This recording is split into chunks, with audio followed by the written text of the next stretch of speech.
Mihailo Perovic dan Diego Mauricio mulai dipertanyakan. Performa duo striker Persebaya Surabaya di Super League 2025 AS 2026 yang diisi oleh Mihailo Perovic dan Diego Mauricio mulai dipertanyakan. Bonek kebingungan dengan peran keduanya di lapangan karena kontribusi mereka belum mampu memberi dampak nyata bagi lini depan Green Force.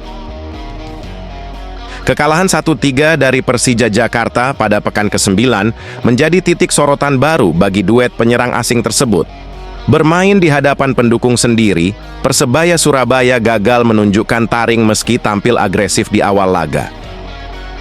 Pelatih Eduardo Perez mengakui hasil itu sangat mengecewakan. Ia meminta anak asuhnya segera bangkit dan fokus menatap laga berikutnya. Laga melawan Persija menjadi ajang evaluasi besar bagi lini serang Persebaya Surabaya.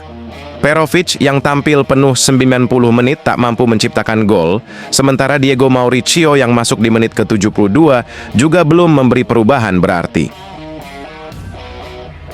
Para supporter pun mulai mempertanyakan keputusan pelatih dalam memainkan dua striker tersebut.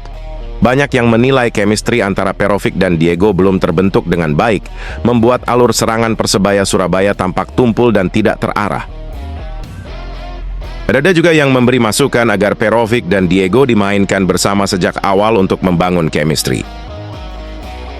Secara statistik, performa Perovic melawan Persija sebenarnya tidak sepenuhnya buruk, tetapi jauh dari ekspektasi. Ia mencatat rating 6,9. 2 kali tembakan dan 1 tepat sasaran, namun belum cukup untuk menembus pertahanan Macan Kemayoran. Sementara itu, Diego Mauricio yang baru dimainkan pada babak kedua hanya menyentuh bola 2 kali. Ia mencatat 1 tembakan dan 1 umpan akurat, namun kontribusinya terlalu minim untuk mengubah jalannya pertandingan. Minimnya kombinasi antar striker menjadi pekerjaan rumah besar bagi pelatih Eduardo Perez. Dalam sistem permainan Persebaya Surabaya, peran 2 striker idealnya bisa saling melengkapi. 1 menjadi target man, dan 1 lagi berfungsi sebagai pelapis serangan dinamis.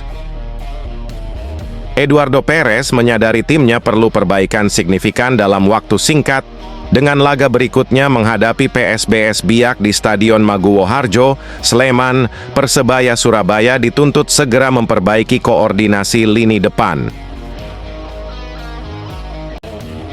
Bonek maupun Bonita sepertinya tak sabar menyikapi penampilan Persebaya Surabaya di bawah kepemimpinan Eduardo Perez. Mereka sampai menyerukan perubahan di kursi pelatih setelah dilibas Persija Jakarta 1-3 di Stadion GBT.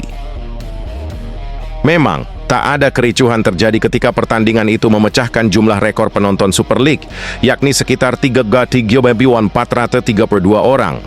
Pertandingan berjalan lancar meski kedua supporter saling dukung tim kesayangan masing-masing. Walau begitu, ada tangkapan layar di mana Azrul Ananda selaku Presiden Persebaya hingga Chandra Wahyudi sebagai Direktur Operasional Persebaya tampak kecut menyaksikan pertandingan tersebut. Mimik wajah kecewa hingga marah sesekali terlihat jelas, dan situasi itu sepertinya menjadi alamat Coach Edu bakal dilengserkan. Belum ada kepastian tentang ini. Namun Bonek lewat media sosial telanjur berang menyikapi kegagalan Persebaya. Mereka meminta ada evaluasi, bahkan tak menutup kemungkinan memecat Coach Edu. Tak ada yang salah jika manajemen melakukan itu, yakni memecat pelatih di tengah jalan. Fakta itu sudah dilakukan manajemen Semen Padang ketika memecat Eduardo Almeida. Kabau Sirah akhirnya menunjuk Dejan Antonic. Tapi, Bonek sepertinya ingin perubahan dan tak ingin tim kesayangan makin tertinggal dalam perburuan poin di setiap pertandingan. Akeh pelatih apik nganggur saiki, ndang cepet mumpung drong adoh poin te karo sing dek papan atas, ucap salah satu Bonek. Bonek memang menginginkan Tavares sebagai pengganti Coach Edu. Apalagi mantan pelatih PSM Makassar itu memiliki reputasi bagus sebagai pelatih di sepak bola tanah air. Tavares secara keseluruhan mencakup 129 pertandingan dengan rekor 55 menang, 44 seri, dan 30 kalah bersama PSM. Ia sukses membawa PSM juara Liga 1 musim 2022-2023 dan meraih gelar pelatih terbaik musim tersebut, serta mencapai final Piala AFC 2022 zona ASEAN. Laga Persebaya Surabaya versus Persija Jakarta jadi momen berat bagi Diego Mauricio yang menjalani debutnya bersama Green Force. Pemain asal Brasil itu turun di menit ke-70 menggantikan Dime Dimov, namun tak mampu menyelamatkan Green Force dari kekalahan 1-3 atas Persija Jakarta di Stadion Gelora Bung Tomo. Diego masuk dengan ekspektasi tinggi. Publik Surabaya menaruh harapan besar pada penyerang berusia 34 tahun itu untuk mengangkat performa lini depan Persebaya Surabaya yang belakangan tumpul di era pelatih Eduardo Perez. Sayangnya, debut sang striker justru berjalan anti klimaks. Bermain sekitar 20 menit, Diego kesulitan menembus rapatnya pertahanan Persija yang dikawal Rizky Ridho dan Jordi Amat. Eduardo Perez menurunkan Diego untuk memperkuat serangan bersama Mihailo Perovic. Persebaya Surabaya bahkan sempat bermain dengan 2 striker murni di sisa laga, berharap bisa mencuri momentum setelah tertinggal 2 gol. Namun petaka datang hanya 3 menit setelah Diego masuk. Wasit menunjuk titik putih usai pelanggaran catur pamungkas di kotak penalti yang dieksekusi dengan sempurna oleh Alano de Lima. Diego Mauricio sempat mendapat beberapa sentuhan penting di depan gawang, tetapi koordinasi dengan lini tengah belum berjalan mulus, membuat peluangnya mudah dipatahkan pemain belakang Persija. Eduardo Perez diyakini akan memaksimalkan waktu latihan untuk memperkuat koordinasi antar lini, sekaligus menyiapkan strategi agar Diego bisa tampil lebih efektif di depan gawang lawan. Debut Abs ini bisa jadi titik balik bagi Diego Mauricio.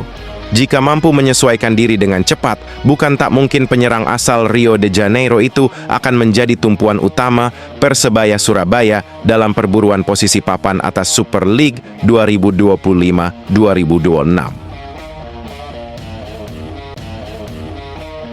Persebaya Surabaya harus mengakui keunggulan tamunya Persija Jakarta dengan skor 1-3 dalam laga pekan ke-9 Super League 2025-2026 yang digelar di Stadion Gelora Bung Tomo.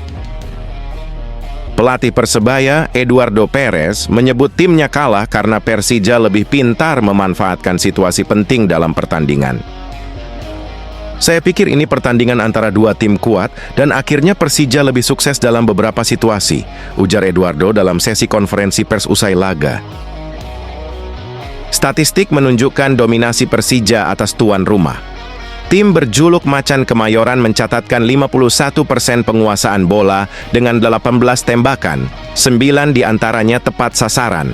Sementara, Persebaya hanya menghasilkan 9 tembakan dengan 4 mengarah ke gawang.